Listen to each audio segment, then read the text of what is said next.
नमस्कार। हम बात करेंगे फोर्स्ड कन्वेक्शन में फोर्स्ड कन्वेक्शन पाइप के अंदर भी सेकंड केस। तो क्या है वो सेकंड केस? देखिए, बात करते हैं सेकंड केस की क्या है। तो सेकंड केस है अपना फोर्स्ड कन्वेक्शन इन अ पाइप, जब पाइप का टेम्परेचर हर जगह सेम। अब पाइप का टेम्परेचर हर जगह सेम कैसे रह सकता है, या फिर कैसे रह सकता है? देखिए, अगर पाइप का टेम्परेचर हर जगह कांस्टेंट रहेगा, इसका मतलब फ्लक्स कांस्टेंट नहीं रहेगी, क्योंकि एच डेल्टा टी होता है और H average area surface delta T हर जगह चेंज हो रहा है। तो इसकी वजह से क्या होगा, अपना क्या उससे क्या बोलेंगे हम लोग, फ्लक्स कांस्टेंट नहीं रहेगा। तो क्वेश्चन में क्या टर्म दिया रहेगा जिससे पता चले कि ये कन्वेक्शन का सवाल है। कन्वेक्शन का सवाल तो इससे पता चलेगा फ्रेंडल नंबर दिया होगा, फ्रेंडल नंबर दिया होगा या फिर के ऑफ फ्लूइड दिया होगा, तब पता चल जाएगा कि हाँ, ये भाई कन्वेक्शन का सवाल है, वो पाइप के कन्वेक्शन का सवाल है। और ये कैसे पता चलेगा कि इसका सवाल है कांस्टेंट टेम्परेचर का? टर्म दिया होगा कि the pipe wall remains isothermal. Isothermal means constant temperature. ये वर्ड तो गलत है, कांस्टेंट टेम्परेचर तो क्या कांस्टेंट टेम्परेचर, उसको देना चाहिए कि पूरी सरफेस कांस्टेंट टेम्परेचर पे है। The pipe wall is isothermal. Isothermal means constant temperature, यानी मतलब हीट जाएगी सरफेस से, yes of course water heat लेके जाएगा, पर वो हीट जाने से उसमें टेम्परेचर लॉस नहीं होगा। कैसे नहीं होगा? ऊपर वाली जो देखिए डक्ट पाइप के अंदर से वाटर जा रहा हो जो उसकी हीट लेके जाएगा, हीट जा रही तो ऊपर एक और फ्लूइड बह रहा होगा जो होगा कांस्टेंट टेम्परेचर पे। कांस्टेंट टेम्परेचर पे कैसे होगा? जैसे एयर 30 डिग्री पे, एयर से कितनी भी हीट निकाल लो भाई, वो 30 डिग्री पे रहने वाला, क्योंकि इतना मास है उसके साथ, तो उसकी बहुत हीट निकाल सकते, फिर भी वो 30 पे ही रहेगा। तो यही बात है भाई, वो 30 पे ही रहेगा। तो अगर अगर कांटेक्ट में है वो सरफेस उसके, तो भाई सरफेस भी 30 पे ही रहेगा, ऐसा मेंशन किया होगा उसके अंदर। या फिर वाटर उसके ऊपर से वाटर फ्लो कर रहा हो और दिया होगा कि वाटर फ्लो कर रहा होगा और दिया होगा कि कंडेंसेट हो रहा है। इसका मतलब क्या है? कंडेंसेशन के वक्त temperature remains constant, temperature of fluid remains constant, so temperature of pipe surface will also remains constant. तो ये दिया होगा। अब क्या फ़ायदा है इससे? तो इतना ज्ञान तो पहले दिया, अब इससे फ़ायदा है। एक और temperature resistance of pipe surface को हम नेगलेक्ट करेंगे कि temperature of surface outside is equal temperature of surface inside मानेंगे हम। अब इससे फ़ायदा है कितने के पास? फॉर्मूला सिर्फ इतना सा है,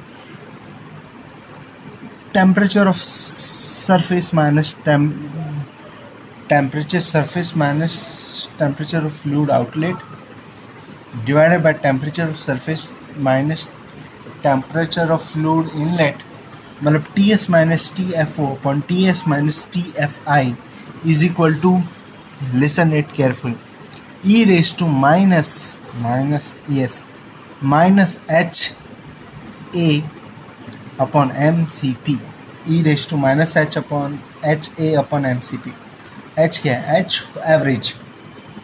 कहाँ से निकलेगा H एवरेज? देखो, पाइप के अंदर अगर टर्बुलेंट फ्लो हो रहा होगा तो नस्सेट नंबर का formula 0.023, Reynolds number raise to 0.8, Prandtl number raise to 0.33। इससे आ गया H average.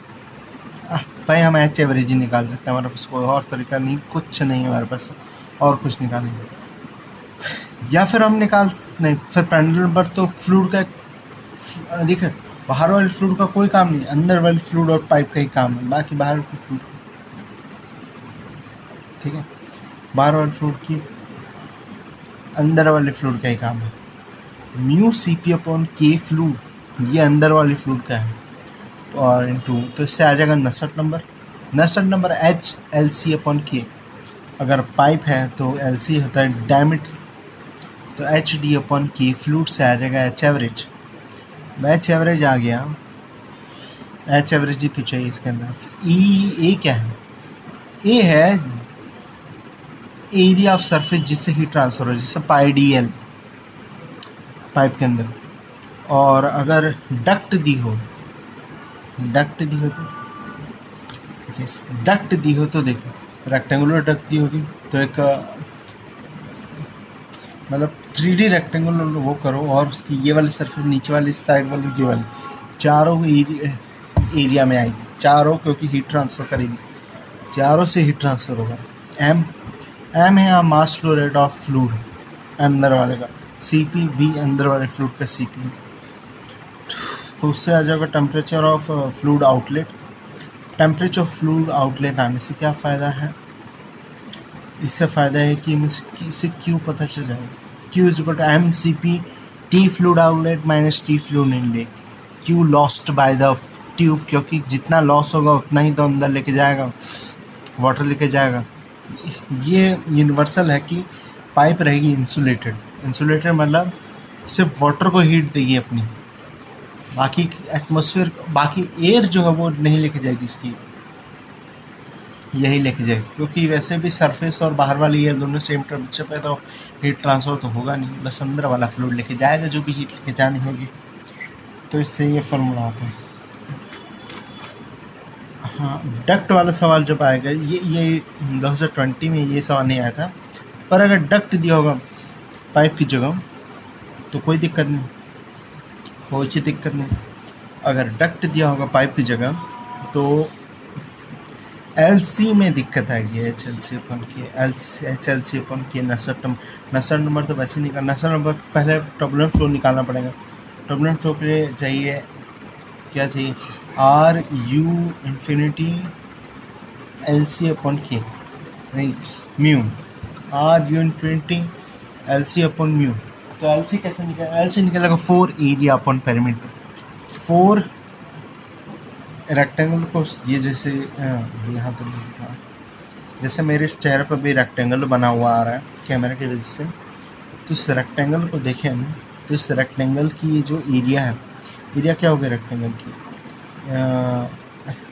Breath into length, तो मतलब ये breadth into height upon perimeter क्या होगा 2 टाइम्स दिस प्लस दिस। अच्छा वो इंटू आएगा, एरिया में इंटू आएगा, तो ऐसे निकल जाएगी। हाँ ऐसे निकलेगी, मतलब क्रॉस सेक्शन पेरीमीटर से निकल आएगा। रेनॉल्ड नंबर टर्बुलेंट फ्लो यहाँ से पता चलेगा। अब नसर नंबर में भी LC यही होगा जो यहाँ भी निकाला, फिर उसके बाद इनका कोई काम नहीं। रो वीडी भाई में नसर नंबर HLC अपन की जिस देखो भाई, हम H लोकल नहीं निकाल सकते। H लोकल निकालने के लिए नसर नंबर लोकल देना पड़ेगा उसे, नसर नंबर लोकल दिया होगा तभी निकलेगा। और पूरी एरिया ले रहे हो तो उसके साथ तो H एवरेज ही आएगा, और H एवरेज ही आएगा अगर पूरी एरिया ले रहे हो तो। और यस, एक और बात करते हैं, फुली डेवलप्ड फ्लो कहाँ पे होगा। So sometimes the question asked is what is the length up to which the flow is not fully developed. So if question asked like this in gate, तो इसका मतलब है कि आपकी बुरी किस्मत है, आपके किस्मत की नवड़े लगे हुए हैं, आपकी बहुत बुरी किस्मत है, क्योंकि आज तक किसी एक भी सवाल नहीं आया। पर फॉर्मूला होता है 0.5 RED ऐसा करके कुछ होता है, मतलब ये सारे जो फार्मूले जो अब आज तक हमने पढ़े हैं ये सारे वैलिड हैं। उसके बाद ये डेवलपिंग, उसके बाद रीजन के बाद, और एक और जो सारी प्रॉपर्टीज़ दी होगी वो हमेशा temperature of fluid plus temperature of surface divided by 2 पे ही दी होगी। एयर की प्रॉपर्टी हो चाहे किसी की प्रॉपर्टी इसी पे दी, और हमने एक दिन पढ़ा था उसकी वजह। तो फोर्स्ड कन्वेक्शन ख़त्म हो चुका है, अब आएगा free convection which is very small topic and definitely there are some questions which are there in this, so yeah, definitely we are going to do this in the next video. Thank you for your patience. Thank you.